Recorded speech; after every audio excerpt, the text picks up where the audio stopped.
You can get over here. I'm looking for Lutnick, our great Secretary of Commerce. Good, I'm glad you're here. You would have been in trouble. Huh? Howard Lutnick, great. Secretary Robert F. Kennedy Jr., CMS Administrator, Mehmet Oz, Medicare Administrator Chris Plump, and the FDA Commissioner Marty McCary, and I just want to thank them all.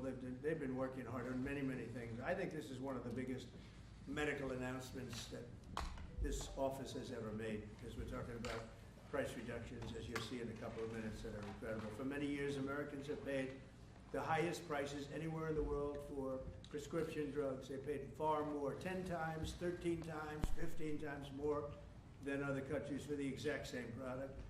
A major reason is that the American consumers have been subsidizing research and development costs for the entire planet. They put all of that on us, and yet they were the beneficiaries too. So it's being changed as of today. The United States at just 4% of the world's population and consumers, only 13% of all prescription drugs, yet pharmaceutical companies make 75% of their profits from the United States. So think of that. We have 4% of the market, 13% of prescription drugs, and yet, Albert, I didn't know you were that violent. I'm surprised you're agreeing to this. I'm getting better. No, he's doing the right thing. Thank you. And yet they make 75% of their profits from the American customers, so it's something. That's why I signed an executive order combating this practice, and we signed it very happily a little while ago. Today, Pfizer is committing, as will other drug companies as we go through the weeks, but Pfizer is truly one of the biggest in the world and one of the greatest in the world.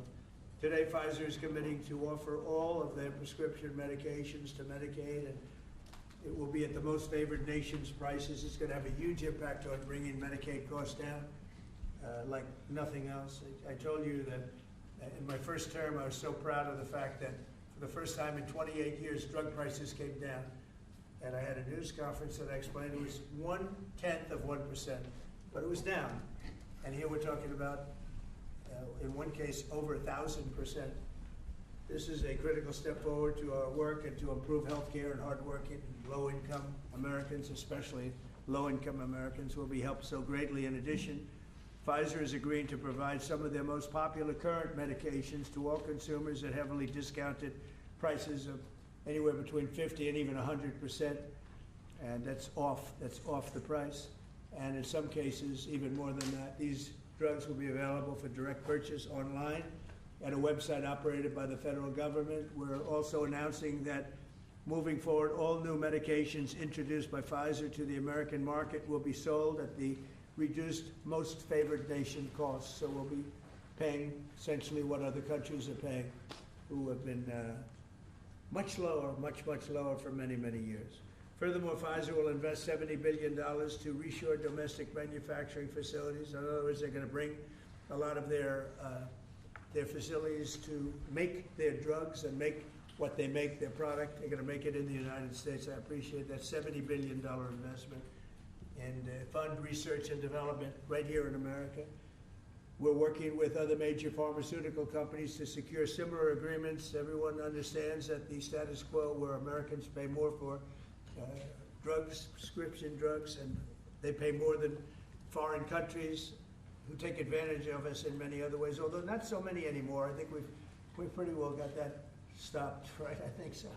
We've stopped that, but they took advantage of a lot of other presidents, that I can tell you. But we're making this pay to be very unacceptable, what they've done in the past. That's why my administration has also taken historic action to investigate the unfair and discriminatory trade practices of other countries that extort our pharmaceutical makers to shift costs onto the American consumer. They say, no, give us a price, a very low price, and just charge the American consumer, charge it to the U.S. The United States is done subsidizing the health care of the rest of the world. It's a big thing. I can't tell you how big this is. And I was all set to go on the first term, but then you had the COVID, and we had to focus on that. But I said, I want to get back here because this is, you're talking about 14, 15, 1,600% reductions in some cases.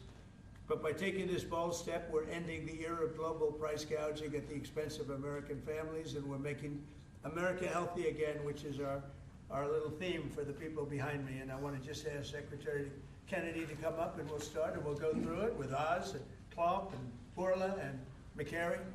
And we'll go through it and if you have any questions. But this is a really big announcement. This is something that most people said was not doable. And other countries are going along because we told them that if you don't go along, you know, they didn't have to go along. But if they didn't go along, we were going to put extra tariffs on those countries. And we were going to charge them the amount of money that they should be paying for the reduction in costs. So I think we had a pretty good negotiating position. So Bobby, I'd like you to speak about this, and what a great job, and thank you very much.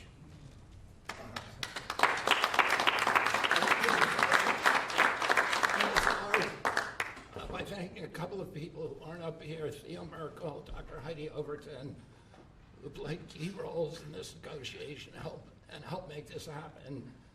And also Inma Hernandez, who's not up here, but John Brooke and Chris Klomp, who were the people who were negotiating, in some cases, I think including last night, 24 hours without any sleep.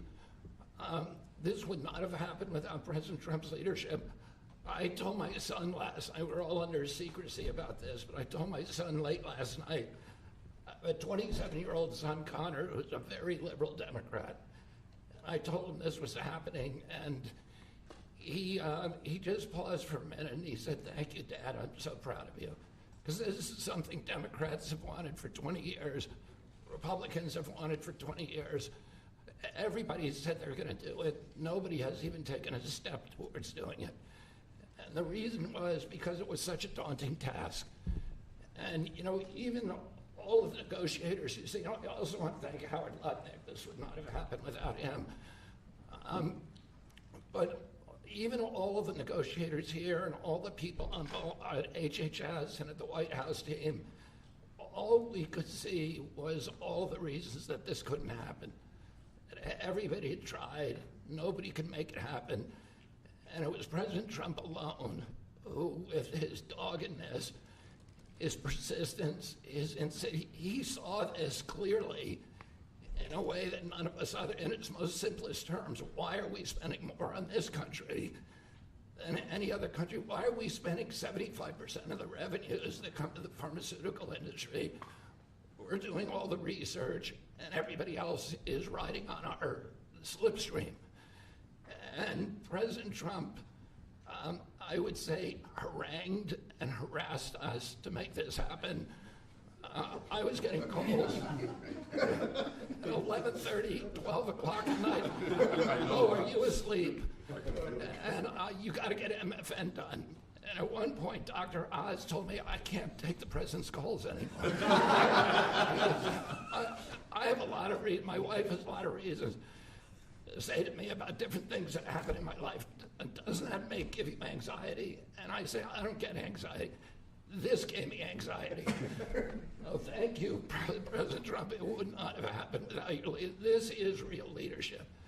It's a president who has a vision and makes that vision happen. And I can't think of any other president of the United States who could have done this in our history. I'm very grateful to you. This is an extraordinary benefit. The American people, thank you for your vision, President Trump, your bold action, your unwavering commitment to health and well-being of the American people. Never has a president stood up so bravely for the American people with respect to health care.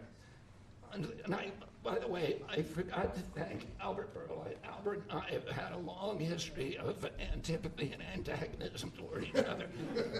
But I have to say his leadership in this took tremendous courage. And he really created a template for corporate responsibility, for putting public health ahead of his individual interests. So I'm very, very grateful to you for that, Albert.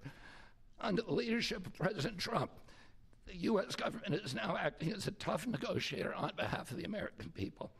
Today is about fairness, it's about equality, it's about giving hope to those who are trying to stay healthy, who are managing illness and who are fighting for their lives.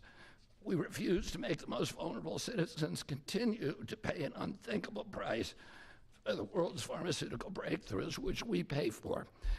This policy is a shield for the chronically ill who have carried the burden of high drug costs for far too long. It's a signal to every American family that we're finally putting their health and financial security first. And it sets a new standard, one that says we won't write blank checks to the drug industry any longer.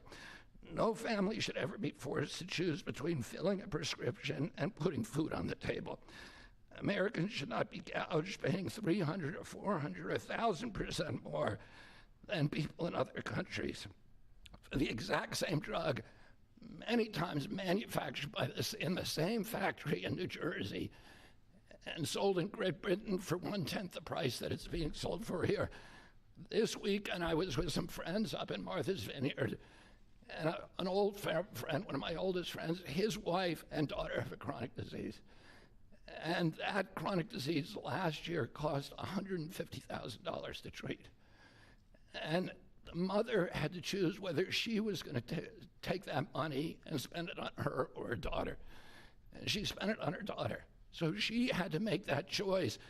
It's a choice that no mother should have to make. We did a roundtable recently on drug prices. One patient spent more than $180,000 on one drug. One cashed in all of her savings and worked 3 jobs to make ends meet. One almost quit her job and moved to Germany to get the drug cheaper. Some looked at getting the drug on unsafe secondary markets because they could not afford it through the legitimate markets. Today, we begin to right that ship. For the mother trying to help her child get better, for her grandmother at the pharmacy counter, and for millions of Americans who want to restore their health. Today is about another promise made by President Trump and another promise kept by President Trump to the American people. And it's only just the beginning. This is all thanks to your unwavering leadership, Mr. President. Thank you. Thank you very much.